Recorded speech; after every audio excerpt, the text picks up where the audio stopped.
Allô, bonsoir. J'espère que vous vous portez bien.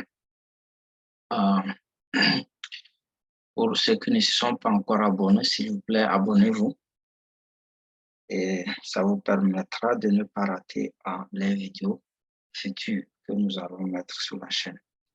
Ok, nous allons apprendre aujourd'hui à comparer deux modèles. Ok, pourquoi comparer deux modèles?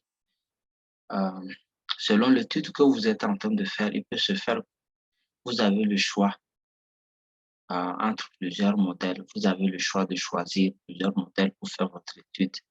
Mais il faudrait alors savoir quel est le mieux adapté, quel est le modèle le mieux adapté, bien quelle est la fonction la mieux adaptée. Donc, c'est la raison pour laquelle on fait souvent la comparaison pour voir quelle est la fonction la plus adaptée aux données que nous disposons. Quelle est la fonction qui va nous permettre d'avoir des résultats statistiquement acceptables. Donc, c'est la raison pour laquelle il faudrait faire la comparaison de deux modèles. C'est un cas.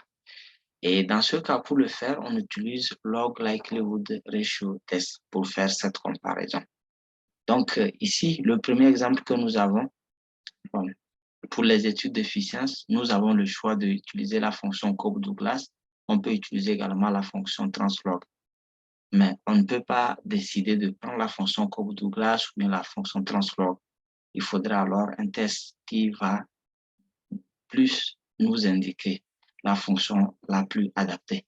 Donc, dans ce cas, le premier exemple, nous avons la fonction Cobb-Douglas et comme vous pouvez voir, la fonction Translog.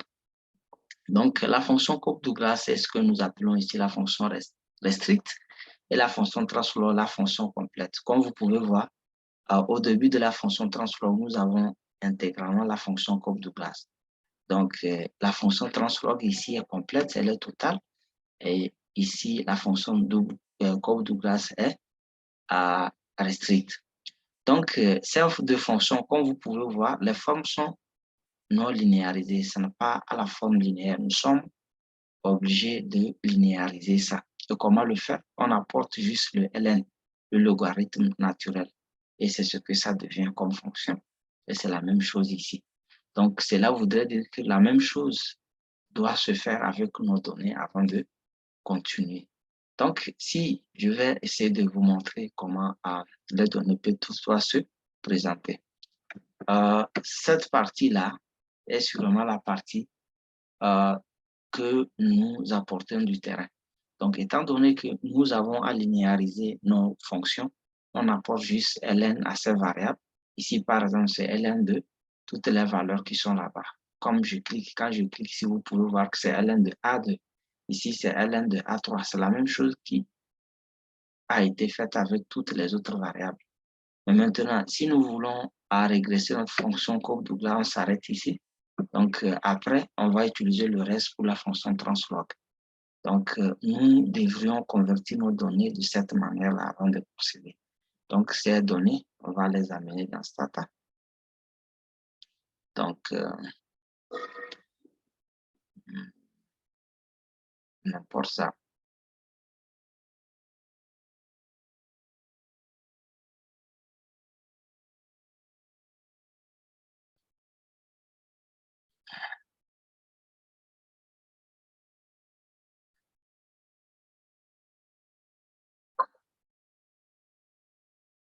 OK, on va vérifier si nous avons nos données. OK, ces données que j'étais en train de vous donner et montrer tout à l'heure, les apporter dans Stata ici. Donc, on va faire d'abord la régression de la fonction Cobb-Douglas. On va stocker ça et après, on va faire la régression de la fonction Translog. On va stocker ça également et on fait le test Likelihood Ratio Test.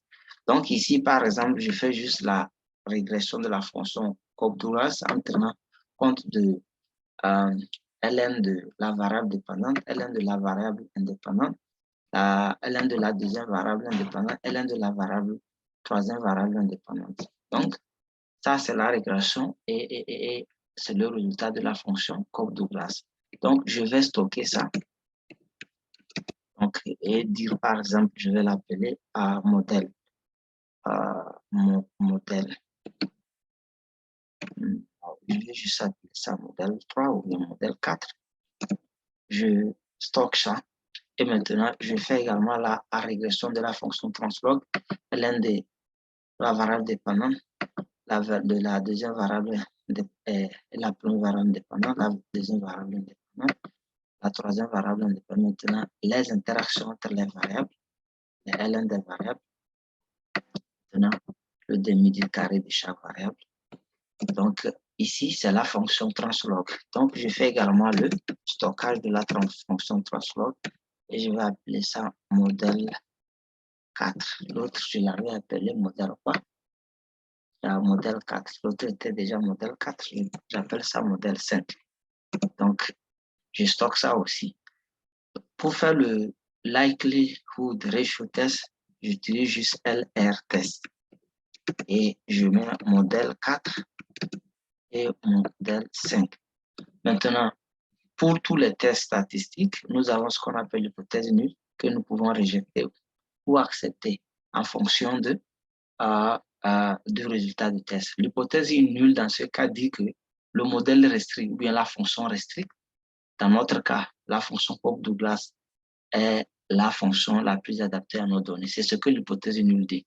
Donc, il faudrait alors, après le test, voir s'il faut rejeter ou bien accepter l'hypothèse nulle en fonction des résultats que nous allons obtenir. OK, le test est là, on a le résultat et voilà le résultat.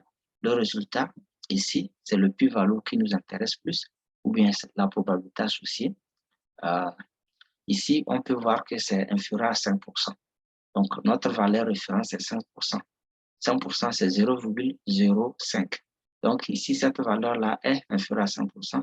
On rejette l'hypothèse nulle qui disait que la fonction restricte ou bien Cobb-Douglas était la meilleure fonction pour nos données. Donc, quand on rejette l'hypothèse nulle, on accepte l'hypothèse alternative qui dit maintenant que le modèle complet ou bien la fonction complète, qui est ici la fonction translog, est la meilleure des fonctions.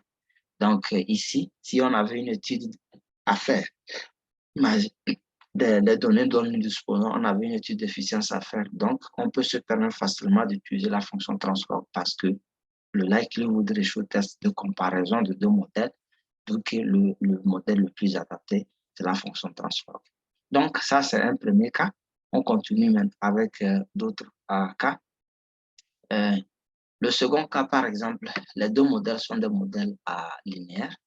Vous voyez, modèle 1 et le modèle 2. Mais simplement que le modèle 1, par exemple, a plus de variables et le modèle 2 a seulement 4 variables. Mais ces variables-là également sont incluses dans le modèle 1. Donc, nous pouvons appeler le modèle 2 ici le modèle restreint et celui-ci le modèle complet. On veut voir, en fonction des données dont nous disposons, lequel serait le mieux adapté aux données dont nous disposons, par exemple. Donc, on fait d'abord également la régression du modèle 2. On stocke ça. Après, on fait le stockage de la régression du modèle 1 et on fait la comparaison également avec le likelihood ratio test. On continue. Donc, je dois également aller prendre les données.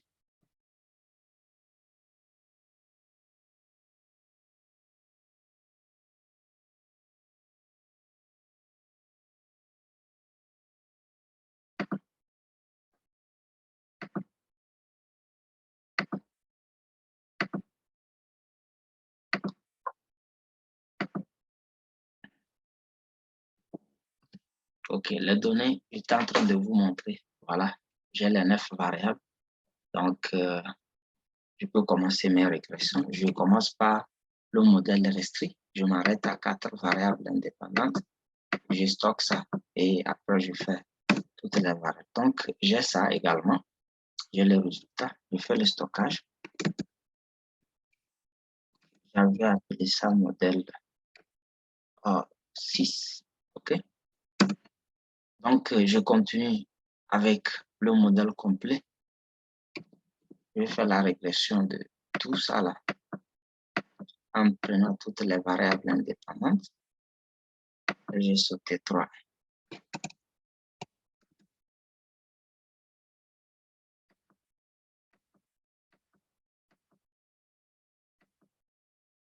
OK? OK. Donc, je fais également le stockage. Je vais appeler ça modèle 7. Mhm. Maintenant, je peux faire mon likelihood ratio test. Donc, LR test, modèle 6 et au modèle 7. La probabilité associée bien le plus-value ici également inférieure à 100%. Je rejette l'hypothèse nulle qui dit que le modèle RST est le mieux adapté.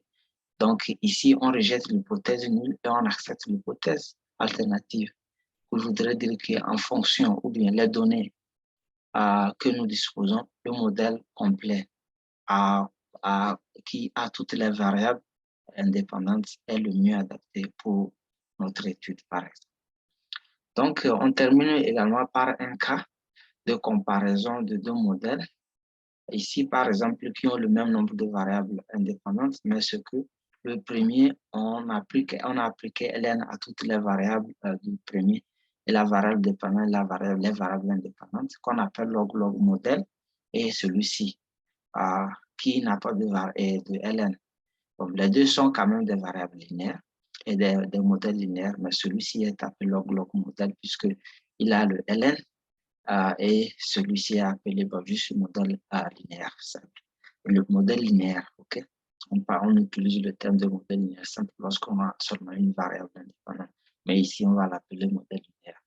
Donc ici, je ne vais même pas faire de régression. C'est pour voir si j'avais les deux modèles là et mes données. Quel est le modèle que je peux choisir? Quel est celui qui est le meilleur que l'autre? Donc, c'est faire cette comparaison, voir. OK? Donc, je le fais. Ici, je ne vais pas utiliser log likelihood ratio test, mais plutôt je vais utiliser notre test, LMFRED. OK? Et donc, ici, je suppose par exemple que nous sommes en train d'utiliser les mêmes variables. Donc, je m'arrête seulement à 4 variables indépendantes. Donc, ici, bien sûr que je suis en train d'utiliser la fonction, la régression linéaire, mais ça va prendre en compte en même temps les deux modèles. Et le modèle ayant le même nombre de variables et où le ln appliqué et le modèle sans ln. Donc, et j'ai les résultats. Donc, ici, il y a plusieurs tests qui sont exécutés à la fois. Nous avons ce qu'on appelle Borkos test, Vera MC Alien M test, Davidson Markin test. OK, on peut voir les valeurs de plus-value. Toutes les valeurs de plus-value, par exemple, sont supérieures à 100%. Ce qui voudrait dire dans ce cas, par exemple, ici, que je choisis le modèle linéaire ou bien que je choisis log-log, bon, c'est bon. Donc, les deux, il n'y a pas un modèle qui est mieux adapté que l'autre. Les deux sont à la fois adaptés. Donc, ici, comme on peut toutefois voir, on ne peut pas rejeter un, accepter un parce que tout ça là sont à rejeter. C'est-à-dire que, donc, et tout ça là sont acceptés. Quand le plus-value est plus grand que 100%, on accepte l'hypothèse nulle. Donc, dans ce cas, j'accepte l'hypothèse nulle, dire que j'accepte, je choisis le modèle linéaire. Et dans le second cas également, j'ai dit aussi que je choisis le modèle log-log. Donc, cela voudrait dire que dans ce cas, que je choisis la première fonction, la deuxième fonction, ce serait intéressant. Ça peut d'une manière ou d'une autre me donner de bons résultats. Donc, c'est ce que nous avons voulu apprendre pour la comparaison d'un modèle en fonction, quand vous avez le choix entre plusieurs modèles et vous voulez voir celui qui va vous permettre d'avoir des résultats convaincants. J'espère que cette vidéo va vous aider et surtout, n'oubliez pas de vous inscrire à notre chaîne. Donc, nous sommes en train d'apprendre beaucoup de choses et abonnez-vous à notre chaîne pour que nous puissions évoluer ensemble. Merci.